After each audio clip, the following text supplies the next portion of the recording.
پہنچائی اور اس چیونٹی نے ساتھ اپنی قوم کی حفاظت بھی کی اور ساتھ ہی ساتھ اپنا عقیدہ اور نظریہ بھی بیان کر دیا، ایک نبی کے متعلق اپنا گمان بھی بیان کر دیا۔ چنانچہ قرآن نے یہاں پر ہدہد کا واقعہ بیان کیا جو میں ذکر کرنا چاہتا ہوں کہ یہ بسم اللہ دیکھیں کتنی برکت والی ہے۔ اور حضرت سلیمان علیہ السلام اپنا خط لکھتے ہیں ملکہ سبا کی طرف، بادشاہ ہے عورت، تو اس خط کی ابتدا کے الفاظ سے کرتے ہیں۔ یہ سارا واقعہ قرآن نے ایک رکوع میں ذکر کیا ہے۔ قرآن کہتا ہے وَتَفَقَّدَ الطَّيْرَ فَقَالَ مَا لِيَ لَا أَرَى الْهُدْهُدَ أَمْ كَانَ مِنَ الْغَائِبِينَ۔ حضرت سلیمان بیٹھے ہوئے، دربار لگا ہوا ہے، مجلس لگی ہوئی ہے اور حضرت سلیمان علیہ السلام حاضری لگا رہے ہیں۔ فلاں جن کدھر ہے، فلاں پرندہ کدھر ہے، فلاں درندہ کدھر ہے، میری سلطنت میں جتنے بھی آتے ہیں حضرت سلیمان حاضری لگا رہے ہیں۔ اب حاضری کے دوران دیکھا تو ہدہد نظر نہیں آیا، جسے ہم اپنی زبان میں چڑی ترخان بولتے ہیں، لمبی سی چونچ ہوتی ہے، اڑتا ہے، دکھتا ہوگا یہاں کھیتوں میں نظر آتا ہے۔ اب حضرت سلیمان علیہ السلام نے دیکھا کہ وہ پرندہ نظر نہیں آ رہا، سوال کر دیا وَتَفَقَّدَ الطَّيْرَ فَقَالَ مَا لِيَ لَا أَرَى الْهُدْهُدَ أَمْ كَانَ مِنَ الْغَائِبِينَ۔ او میرے درباریوں مجھے خبر دو۔ جب سلیمان علیہ السلام نے حاضری لی، خبر لی پرندوں کی، کہا مَا لِيَ لَا أَرَى الْهُدْهُدَ، ہدہد نظر نہیں آ رہا، یہ پرندہ نظر نہیں آ رہا، کدھر گیا ہے؟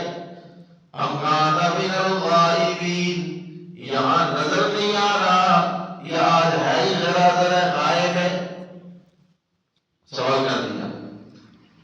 اب غیر حاضر جو ہے تو غیر حاضری کی تو سزا ہوتی ہے، لَأُعَذِّبَنَّهُ عَذَابًا شَدِيدًا أَوْ لَأَذْبَحَنَّهُ أَوْ لَيَأْتِيَنِّي بِسُلْطَانٍ مُبِينٍ۔ نظر نہیں آ رہا، غائب ہے، تو اس غائب ہونے کی وجہ سے میں اس کو سزا دوں گا یا میں اس کو ذبح کر دوں گا۔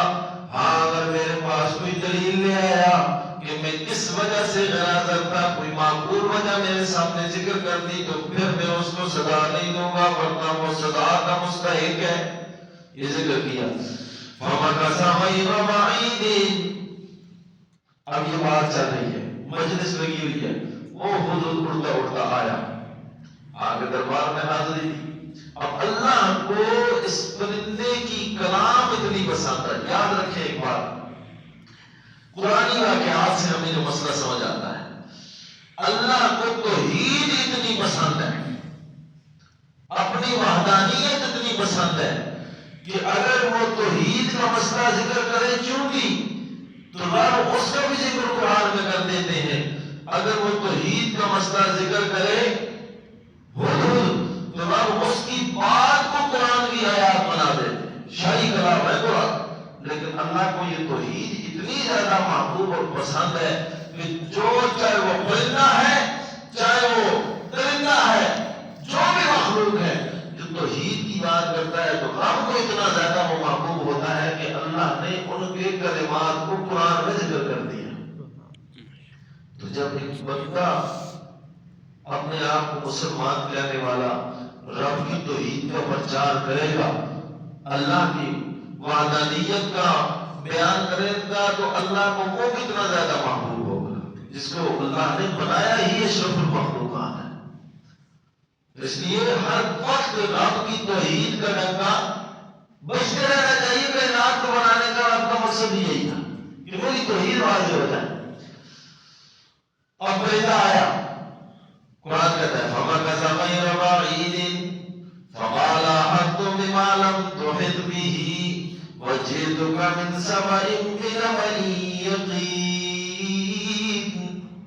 آیا رب کے دربار میں، سلیمان علیہ السلام کے دربار میں آیا، آگے حاضر ہوا اور آگے کہنے لگا میں تو ایسی خبر لے کے آیا ہوں، مجھے ایسی چیز کا پتہ چل گیا ہے کہ جس کا پتہ آپ کو بھی. تو بیان کی نا، مسئلہ علم غیب سمجھایا، مسئلہ حاضر ناظر سمجھایا. ہے وقت کے نبی، ہے نبی، اور نبی بھی ایسے کہ حکومت ہے، اختیارات ہے، طاقت ہے، فوج ہے، اور ہوا پر بھی بادشاہ ہے. تخت کو ہوا اڑا کے لے کے چلی جاتی ہے. لیکن رب یہ بتانا چاہتے ہیں، حدود کی بات سے یہ بات سمجھ آئی کہ عالم الغیب نہیں ہے. غیب کی خبریں رکھنے والے صرف اللہ کی صفت ہے، اور حاضر ناظر بھی نہیں ہے. حاضر ناظر ہوتے یا عالم الغیب ہوتے تو پہلے پوچھتے ہی نہ کہ حدود کہاں گیا، پتہ ہوتا کہ ساتھ دوسرے ملک میں گئی. اور آج تو اس نے مسئلہ بھی یہ بیان کیا، فَمَكَثَ غَيْرَ بَعِيدٍ فَقَالَ أَحَطتُ. میں ایسی خبر لے کے آیا ہوں، میں ایسی بات لے کے آیا ہوں بِمَا لَمْ تُحِطْ بِهِ، جس کی آپ کو بھی خبر نہیں ہے. مجھے وہ چیز پتہ چلی ہے جس کا آپ کو بھی پتہ نہیں ہے. اور کہاں سے آیا ہوں؟ اور یہ تو من سبع من نبأ یقین، میں ملک سبا سے پکی خبر لے کے آیا ہوں. سبا، میرے پاس سبا سے پکی خبر لے کے آیا. انی وجدت امرأة تملکهم وأوتیت من كل شیء ولها عرش عظیم. اب وہ کیا خبر ہے؟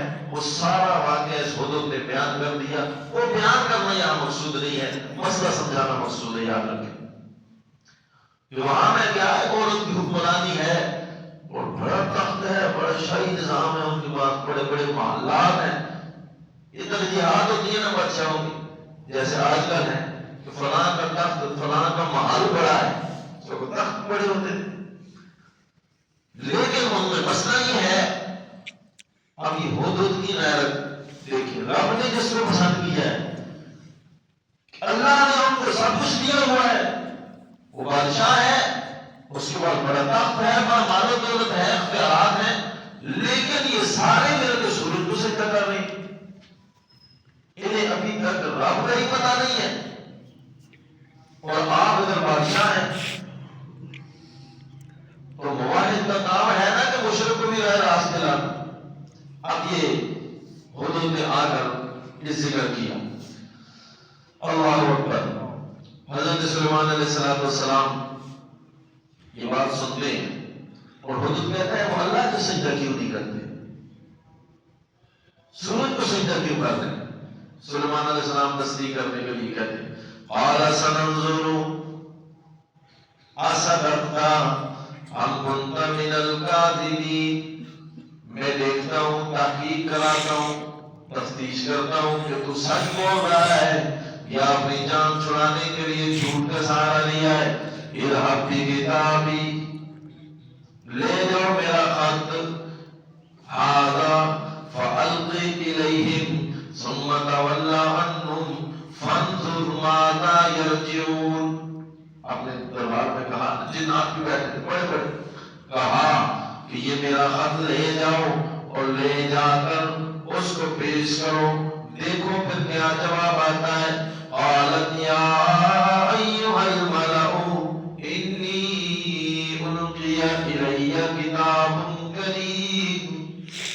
اب جب خط پہنچا، وہ خط کھولتی ہے، دیکھتی ہے اور اپنے درباریوں کو کہنے لگتی ہے او میرے دربار والوں، میرے پاس ایک عزت والا خط آیا ہے وہ مشرکہ، ہے وہ کافرہ، دربار والے بھی کافر، لیکن حضرت سلیمان کے خط میں کیسی تاثیر تھی، وہ کیا بنیاد تھی کہ جس کو دیکھتے ہی کہنے لگی یہ خط بڑے عزت والوں کا ہے.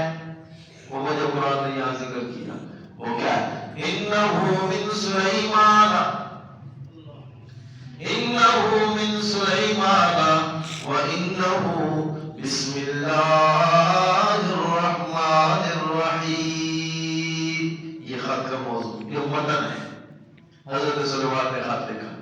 یہ خط سلیمان کی طرف سے ہے اور بسم اللہ الرحمن الرحیم اس خط کو میں شروع کر رہا ہوں تو کس کے نام سے؟ اللہ کے نام سے.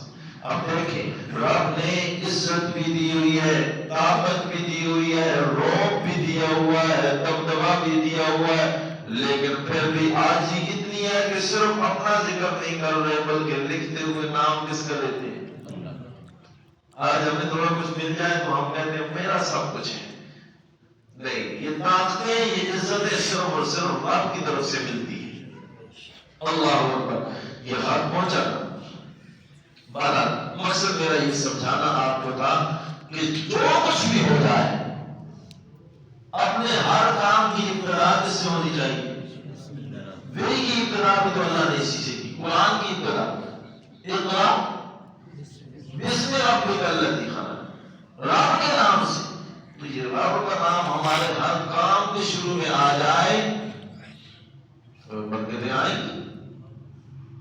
پھر ہمارا ہر کام بابرکت ہوگا, رونقیں ہوں گی, تھوڑا ہوگا لیکن بابرکت ہوگا, نقصان نہیں.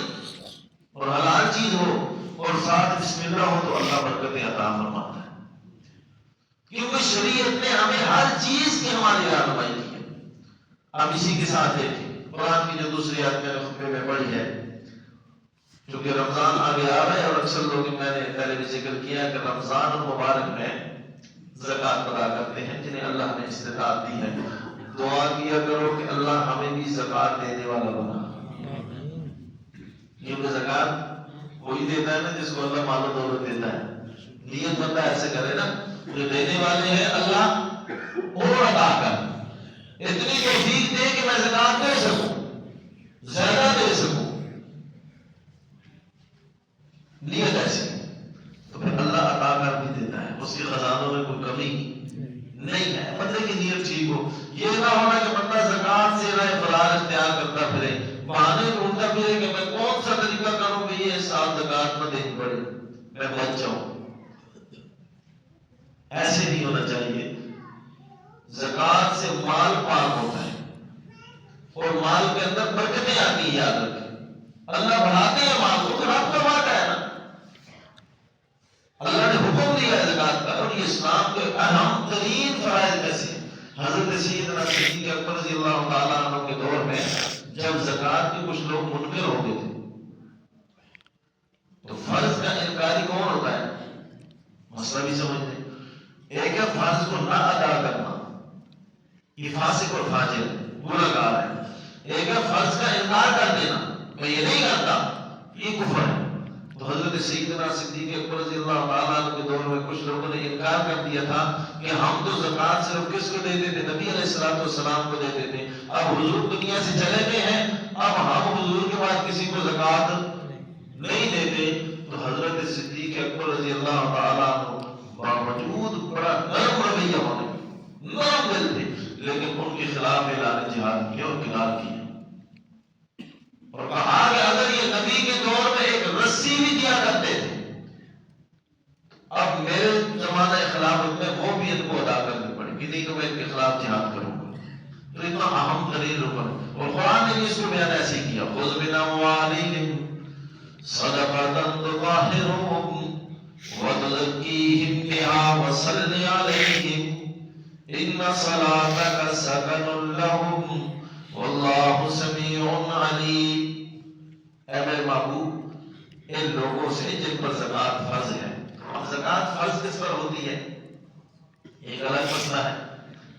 تو آج کے دور میں جو زکوٰۃ کا نصاب ہے وہ 52.5 تولہ چاندی, تمام چیزیں ملا کر نقلی ہے.